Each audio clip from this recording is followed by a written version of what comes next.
Set ও function অনুশীলনী 2.2 এর আজকের ক্লাস আমরা 17 নাম্বার খুব ইজি একটা জিনিস কমপ্লিট করব। তো দেখি আমাদের ডোমেন রেঞ্জ এইগুলা থেকে কিভাবে নির্ণয় করা লাগে। এইখানে তুমি যাই দেখতেছো আর এই যে এটা হচ্ছে একটা ফাংশন, এস এটা একটা ফাংশন, এফ এটা একটা ফাংশন। ফাংশনের ভেতরে এই যে দেখো শুরু হয়েছে সে সেকেন্ড ব্র্যাকেট দ্বারা, কিন্তু ভেতরে কিন্তু আমাদের ফার্স্ট ব্র্যাকেট দেওয়া আছে, আর প্রতিটা ফার্স্ট ব্র্যাকেটের ভেতরে দুইটা করে মান দেওয়া। এদের আমরা ক্রমজোর বলি। কি বলি? ক্রমজোর বলি। ক্রমানুসারে জোড় আকারে আমরা যেগুলো রেডি করি এটা মূলত আমাদের ক্রমজোর। এখানে দেখো ভেতরে এই যে একটা জোড়া, এই যে একটা জোড়া, এই যে একটা জোড়া। জোড়ার প্রথম যে উপাদানগুলি, জোড়ার একদম প্রথমে যে আছে, এই জোড়াটার প্রথমে 2 আছে, এই জোড়ার প্রথমে 2, এই জোড়ার প্রথমে 2, প্রথম যে উপাদানগুলি থাকে এগুলার মূলত বলি আমরা ডোমেন।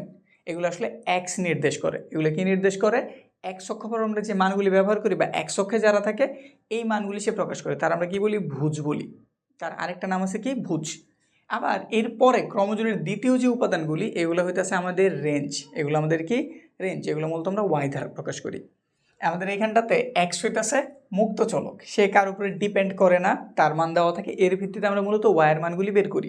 এগুলো মূলত আমাদের প্রয়োজন পড়বে এমসিকিউতে। টুকটাক প্রয়োজন বা এই বেসিকগুলি তোমার ক্লিয়ার থাকলে এমসিকিউতে তুমি একটা বিশেষ হেল্প পেবা। তো চলো এটা সমাধান করি ক নাম্বার দিয়ে। 17-এর যদি আমরা ক নাম্বারটা ধরি, এইখানে আর এই যে তথ্য দেওয়া আছে, আর হইতেছে আমাদের মূলত একটা অন্যয়। তো একটু কথা লিখতে পারি, আর অন্যয়ের ক্রমজোর সমূহের প্রথম উপাদানগুলো হচ্ছে,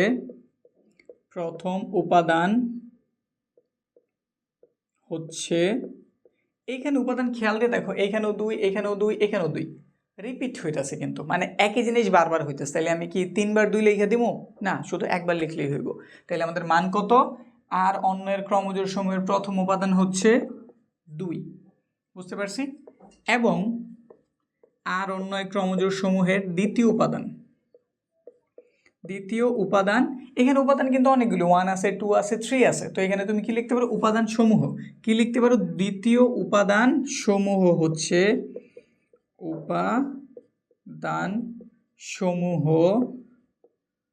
হচ্ছে কত পাইছি এখানে? আমি 1 এর দেখা পাইছি, 2 এর দেখা পাইছি, 3 এর দেখা পাইছি। তো লিখে দিলাম 1 2 3। আমাদের কাছে কি জানতে চাওয়া হয়েছে? ডোমেন এবং রেঞ্জ। তো লিখে দিলাম ডোমেন হইতেছে একদম তুমি প্রথম যে মানটা পাইছো, শুধু 2 পাইছো না, তো এটাই লিখে দাও। কিন্তু সব সময় সেকেন্ড ব্রেকেট দেওয়া লাগবে। আমাদের এই দ্বিতীয় অধ্যায় ইজি, কিন্তু এইখানে আমাদের ব্রেকেটগুলি খুব সাবধানে দেওয়া লাগে, তারপর ক্রমটা খুব সাবধানে লেখা লাগে। এগুলি না করলে তোমার ইজি জানা অঙ্ক ভুল হইতে পারে, বুঝতে পারছি। তুমি সব সময় ডোমেনের মান এইভাবে কি ব্রেকেট দেওয়া লাগবে, তাও সেকেন্ড ব্রেকেট। শেষ। এবার পরেরটার দিকে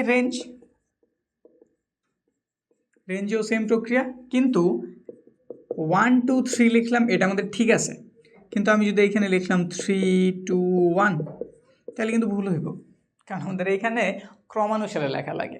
ঠিক আছে, আমাদের এই মানগুলি ছোট থেকে বড় এই আকারে লেখা লাগবে। তো সবসময় তুমি এই ব্যাপারটা খেয়াল রাখবা, কোনো মান রিপিট থাকলেও তুমি একবারই লিখবা। যেমন 2 এখানে একবার, 2 বার, 3 বার ছিল, আমি একবার লিখছি। আবার মানগুলি যেইভাবে থাক তোমার সাজায় গোছা একদম ক্রমানুসারে লেখা লাগবে, মানে ছোট থেকে বড় আকারে, বুঝতে পারছি। কমপ্লিট।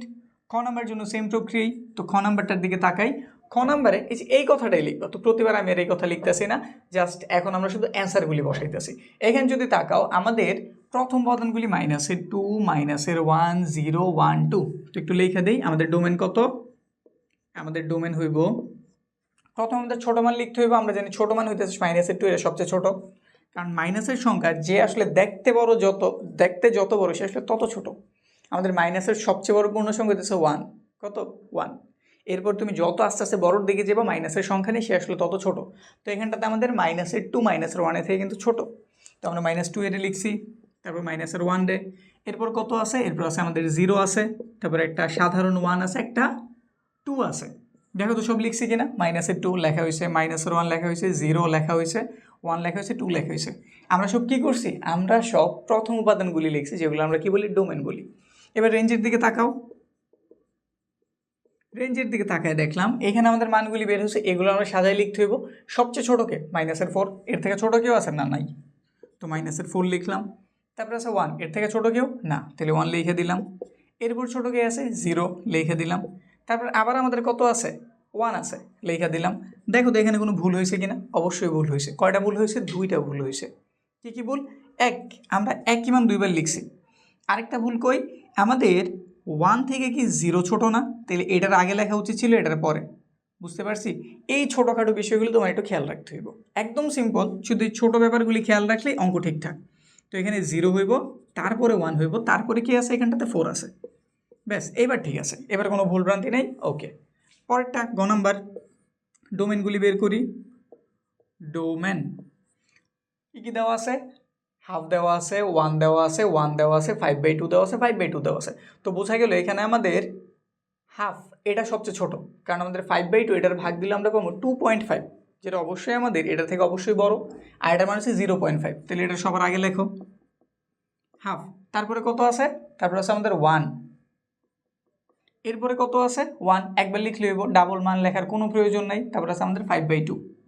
কয়বার লিখবা? একবারই। 2বার থাক, 5বার থাক, আরও বেশি থাক, তুমি শুধু একবার লিখছো, কাজ শেষ। ডোমেন হইলো। এবার রেঞ্জের দিকে তাকাও। রেঞ্জে কি দেওয়া আছে? সবচেয়ে ছোট 0 নাকি মাইনাসের কিছু আছে? হ্যাঁ, মাইনাসের আছে, মাইনাসের 2 আছে, তো এটা সবচেয়ে ছোট। তারপর আছে মাইনাসের কত? 1। এরপরে কত আছে? এরপরে আছে 0, তারপর আছে 2। 0, এরপর আছে কত? 2। আবার একটু চেক দিয়ে নাও। মাইনাসের 2 সবচেয়ে ছোট, তারপর মাইনাসের 1, ঠিক আছে। এরপরে 0, তারপরে কত আছে?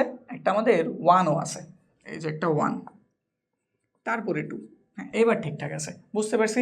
খুব ইজি একটা ক্লাস ছিল, কিন্তু আমরা যেহেতু আমাদের কোর্সে একটা কিছু বাদ দেই নাই, এই জন্য আমরা এটাও কমপ্লিট করলাম। আমাদের কোর্সে তুমি পুরো গণিত বইটাই পাইবা, একদম প্রথম থেকে শেষ পর্যন্ত। এরপরে তুমি বোর্ড প্রশ্নগুলির সমাধান পাইবা, বিভিন্ন স্বনামধন্য স্কুলগুলির সমাধান পাইবা। তারপর আমাদের MCQ আছে, শর্ট কোশ্চেন, মানে সব কিছু বলতে পারো একসাথে। তো এই কোর্স সম্বন্ধে যদি বিস্তারিত জানতে চাও বা কোর্সে ভর্তি হতে চাও, ডিসক্রিপশনে যাও, ওইখানে আমাদের অ্যাডমিশন ফর্মও দেওয়া আছে, আবার আমাদের হোয়াটসঅ্যাপ নাম্বারও দেওয়া আছে, যে এখানে তুমি কোর্স সম্বন্ধে কোনো প্রশ্ন যদি থাকে জিজ্ঞেস করতে পারো। তো আজকের ইজি ক্লাসটা এখানেই শেষ হইলো। সামনের কোনো গুরুত্বপূর্ণ ক্লাসে দেখা হইতেছে।